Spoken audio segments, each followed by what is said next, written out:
अहम खबर का, जहां देश भर में आज मनाया जाएगा विजयदशमी का पर्व। प्रधानमंत्री नरेंद्र मोदी द्वारका की रामलीला में करेंगे शिरकत। प्रधानमंत्री नरेंद्र मोदी द्वारका की रामलीला में करेंगे शिरकत। उपराज्यपाल सीएम केजरीवाल होंगे मुख्य अतिथि। अभिनेत्री कंगना रनौत भी होंगी मुख्य अतिथि। देश के प्रमुख शहरों व कस्बों में दशहरे की धूम। सीएम योगी गोरखपुर में मनाएंगे दशहरे का त्योहार। विजयदशमी के अवसर पर होगा रावण का पुतला दहन। कई जगहों पर किया जा रहा है रामलीला का आयोजन। देश भर में आज मनाया जाएगा विजयदशमी का पर्व। प्रधानमंत्री नरेंद्र मोदी द्वारका की रामलीला में शिरकत करेंगे, जहां पर उपराज्यपाल सीएम केजरीवाल भी होंगे मुख्य अतिथि। साथ ही बॉलीवुड अभिनेत्री कंगना रनौत भी मुख्य अतिथि बनकर शामिल होंगी। देश के प्रमुख शहरों और कस्बों में दशहरे की धूम।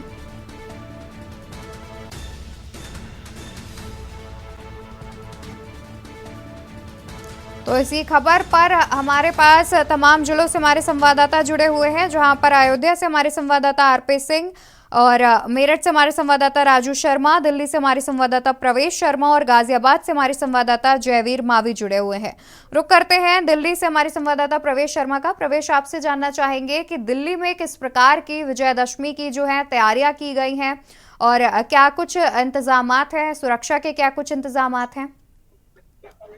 बिल्कुल, देखिए, सबसे पहले तो मैं आपको बता दूं कि आज दशहरे का पर्व मनाया जा रहा है और सबसे बड़ी बात यह है कि दिल्ली में कई क्षेत्र ऐसे हैं जहां पर लगातार रामलीला का आयोजन होता है और रामलीला में शाम को आज पुतले का दहन भी होगा। लेकिन सबसे बड़ी बात मैं आपको बता दूं कि जो रामलीला के आयोजक हैं उन्होंने अपने बड़ा अनुमान मिंदा है लेकिन उसके अलावा जो है सिविल डिफेंस के कर्मचारी लगे, दिल्ली पुलिस मुस्तैद है और कई ऐसे लोग मैं आपको बता दूं जानकारी में जो सर्विस देते हैं सिक्योरिटी की, उनकी एजेंसियां भी मौके पे लगी हुई है और लगातार दिल्ली में किसी प्रकार की कोई अनहोनी की घटना ना हो पाए, इसलिए सभी जो एजेंसियां अपनी कमर कसे हुए हैं। दिल्ली में आज दशहरे का पर्व बड़े धूमधाम से मनाया जाएगा और सबसे बड़ी और अहम बात है कि दशहरे में इस बार रावण के पुतले में जो है प्रदूषण के चलते पटाखों को ना लगाकर सिर्फ साउंड, डिजिटल साउंड से जो है जब रावण जलाया जाएगा तो अपने जो साउंड सिस्टम है उससे पटाखों की आवाज के द्वारा सिर्फ रावण को जलाया जाएगा। ये दिल्ली में सबसे अनोखी और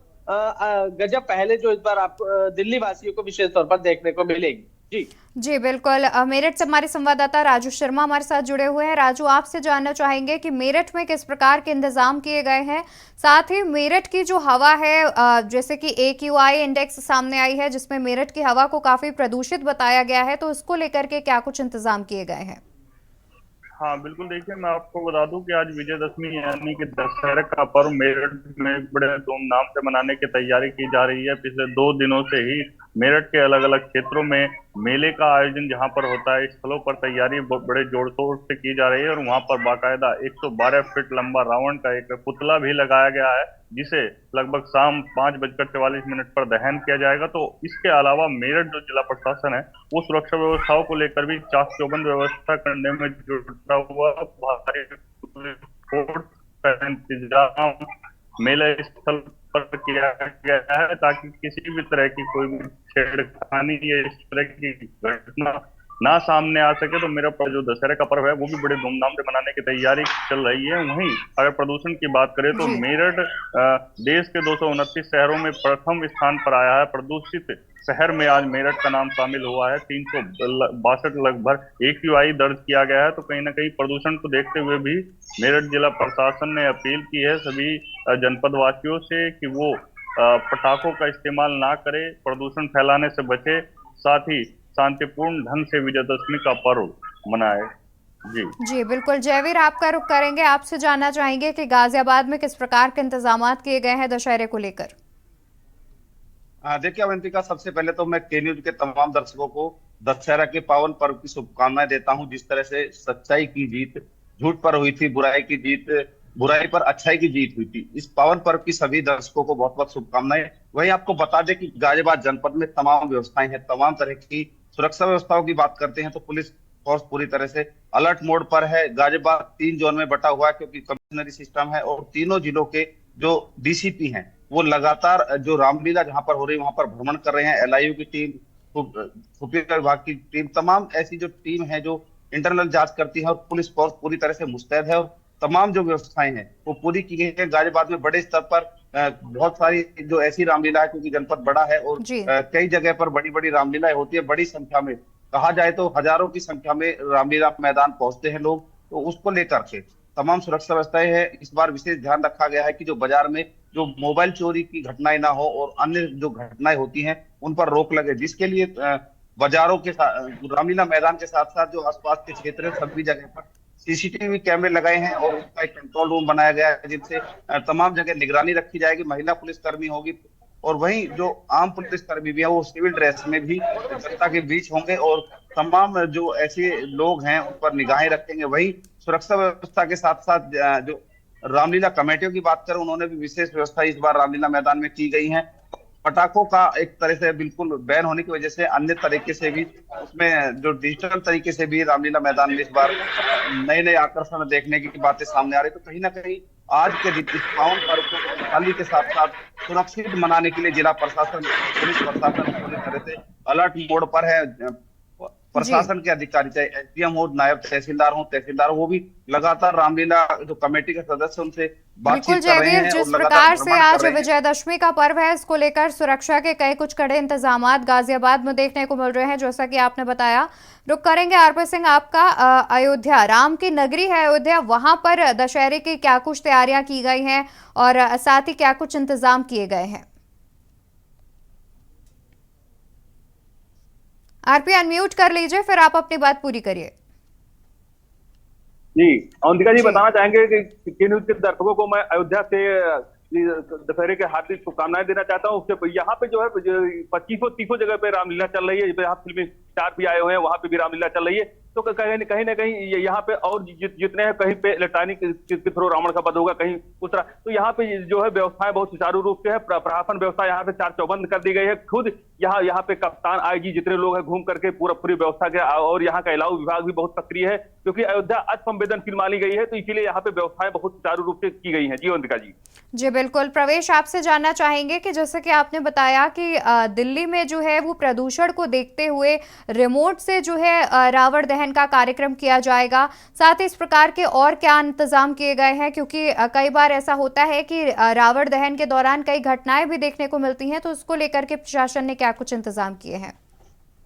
बिल्कुल, देखिए सबसे पहले तो मैं बता दूं कि जिस तरीके से रावण का दहन दिल्ली में पहली बार ऐसा होने जा रहा है। पिछले कई सालों से लगातार प्रदूषण को लेकर लगातार सरकारें ये ऐलान करती है कि पटाखे नहीं फोड़े जाएंगे, लेकिन उसके बावजूद रामलीला के जो आयोजक थे वो लगातार रावण में पटाखों को लगाकर उसको जलाते थे। लेकिन इस बार जो अनोखी पहल है, वो सबसे बड़ी पहल यही है कि सिर्फ डिजिटल साउंड चलेगा और रावण में आग लगेगी। और इसको देखने के लिए सबसे बड़ी बात है कि दिल्ली में ये एक तरीके का एक प्रयोग होगा और दिल्ली वासी इसको पहली बार देखेंगे। दूसरी बड़ी बात मैं आपको बता दूं कि जब रावण का दहन होता है तो वहां पर हजारों की संख्या में लोग मौजूद होते हैं। कई बार हमने देखा है कि आयोजकों की कमी भी रह जाती है और भगदड़ मच जाती है, तो कई बार लोगों को चोटिल होने की भी संभावना होती है। लेकिन इस बार उसके लिए पहले से ही दिल्ली पुलिस की बात करें तो कमर कसी हुई है। हर आयोजक से लगातार संपर्क किया गया है और किसी भी प्रकार की अनहोनी ना हो उसके लिए रावण का जो दहन है वो समय से उचित समय से पहले ही कराने की जो बात सामने भी आ रही है, ताकि लोग अपने घर पर रावण का दहन देखकर अपने घर चले जाए। और उससे बड़ी बात यह है कि किसी प्रकार की जो अनहोनी की घटना है वो इस बार दिल्ली में ना हो, इसके लिए सिविल डिफेंस, दिल्ली पुलिस और अपनी एजेंसियां भी खुद रामलीला आयोजकों ने लगा रखी है। जी प्रवेश, ये भी जानना चाहेंगे कि आपने बताया कि प्रदूषण को देखते हुए रिमोट की तकनीक से रावण दहन किया जाएगा, तो क्या जो पटाखे के उससे रावण दहन किया जाता था, तो क्या उस पर प्रतिबंध लगाया गया है कि अगर कोई चाहे अगर पटाखे से रावण का दहन करना तो वो कर सकता है या नहीं?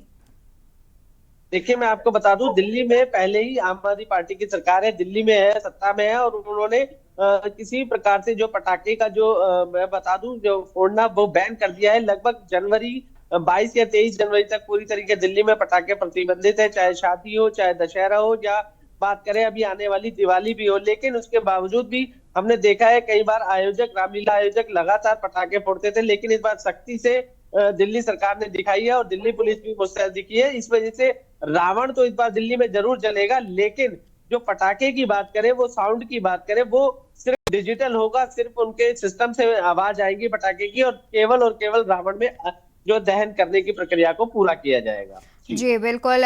राजू, आपका रुख करेंगे, आपसे जानना चाहेंगे कि मेरठ में जैसे कि आपने बताया कई प्रकार के इंतजामात किए गए हैं, साथ ही रावण दहन से पहले सुरक्षा के भी कई कुछ इंतजाम किए हैं, तो अन्य क्या क्या तैयारियां हैं वो की गई हैं प्रशासन के द्वारा? क्या कोई अन्य जो मुख्य अतिथि के तौर पर पहुंचेगा मेरठ में रावण दहन करने?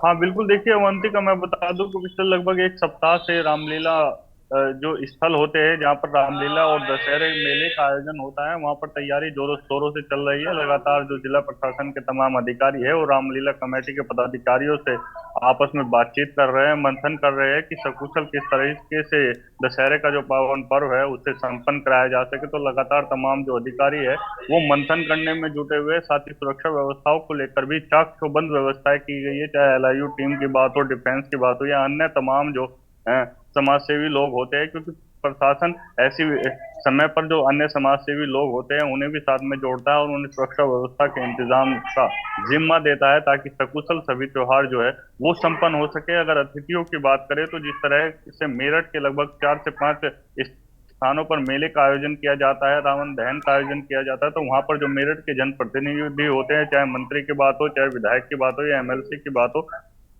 वो मुख्य अतिथि के तौर पर को सच इसका साथ देना चाहिए और सच बोलना चाहिए। तो इसीलिए दशहरे का पावन पर्व ये मनाया जाता है। इसको देखते हुए आज भारी पुलिस फोर्स के साथ जो रामलीला स्थल है, मेला स्थल है, वहां पर तमाम तैयारियां की गई है। साफ तौर पर मेरठ के जिलाधिकारी दीपक मीणा ने भी कहा है कि कोई भी अगर अराजकता का माहौल बनाने का प्रयास करेगा तो उन्हें किसी भी कीमत पर बख्शा नहीं जाएगा, उनके खिलाफ सख्त कार्रवाई अमल में लाई जाएगी। तो उसको देखते हुए तमाम जो तैयारी है वो जिला प्रशासन करने में जुटा हुआ है और बिल्कुल। दशहरे पर तमाम तरह की जो तैयारियां हैं वो प्रशासन के द्वारा की गई हैं, सुरक्षा के भी कई कुछ कड़े इंतजामात किए गए हैं। शुक्रिया आप सभी का तमाम जानकारी हम तक पहुंचाने के लिए। तो बता दें कि विजयदशमी के अवसर पर प्रशासन के द्वारा तमाम तरह की तैयारियां की गई हैं। दिल्ली में विशेष रूप से इस बार रावण का दहन रिमोट की तकनीक से किया जाएगा, क्योंकि दिल्ली की हवा पहले ही जहरीली बताई जा रही है, जिसको लेकर के इस बार पहली बार रावण दहन रिमोट की तकनीक से किया जाएगा।